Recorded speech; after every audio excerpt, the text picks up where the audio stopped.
Assalamualaikum warahmatullahi wabarakatuh. Shalom, Om Swastiastu, Namo Buddhaya, Salam Kebajikan. Perkenalkan, nama saya Maria Marcelina. Saya dari kelas 12 akuntansi 1. Di sini saya akan menjawab 2 pertanyaan dari Bu Elis, mata pelajaran akuntansi keuangan. Yang pertama, pertanyaannya itu, apa itu rekonsiliasi bank? Rekonsiliasi bank merupakan proses penyesuaian antara dua pembukuan yang berbeda dari pembukuan awalnya, yaitu pembukuan internal perusahaan, dan pembukuan bank, yaitu pembukuan eksternal perusahaan. Gunanya itu apa? Gunanya itu untuk mendapatkan pembukuan yang paling benar. Soal yang kedua, ada faktor-faktor yang membuat pembukuan tersebut berbeda. Nah, faktor tersebut itu dibagi menjadi 2. Yang pertama, faktor perusahaan, dan yang kedua, faktor dari bank itu sendiri. Sekarang kita bahas dulu yang perusahaan. Perusahaan itu terdiri dari 4. Yang pertama, transfer yang tidak dicatat oleh perusahaan. Misalnya seperti ini, ada orang ngutang sama kita, dan ini tanggal 1, dan mereka janji mau bayar tanggal 25, tetapi besoknya mereka udah bayar tanpa mengkonfirmasikan hal itu kepada perusahaan kita. Jadi di bank udah ditulis kalau adanya penambahan transfer, tapi di kita nggak ada sama sekali nulis itu, karena pihak yang ngutang sama kita nggak ada mengkonfirmasikan hal tersebut kepada kita. Yang kedua itu cek kosong. Misalnya nih, saldo kita itu 11 juta.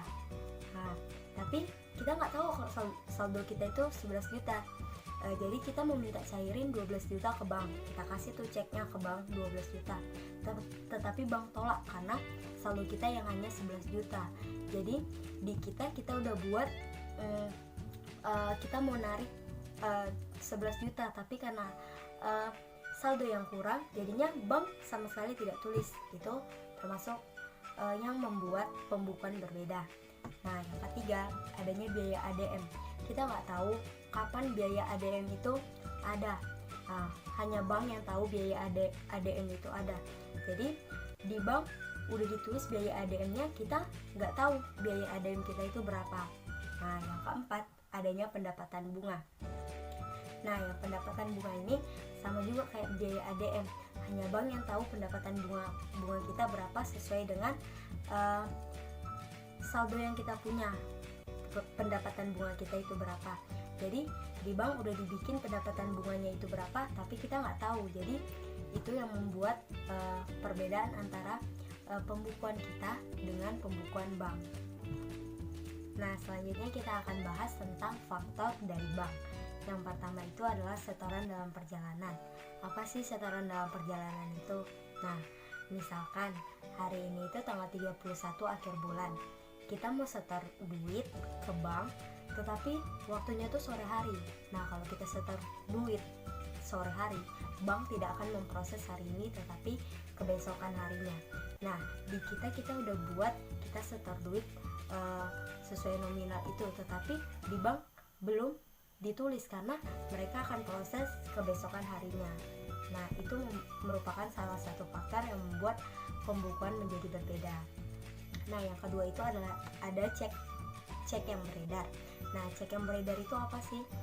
Cek yang beredar itu seperti misalnya ada orang yang ngutang ke kita, janji mau bayar tanggal 25. Nah, kita udah buat nih di pembukuan kita kalau dia mau bayar tanggal 25. Tetapi sampai tanggal 25 dia belum juga bayar. Jadi di kita udah ditulis, ternyata di bank belum ada sama sekali. Nah, itu juga merupakan salah satu faktor yang dapat mempengaruhi perbedaan antara pembukuan kita dengan pembukuan bank.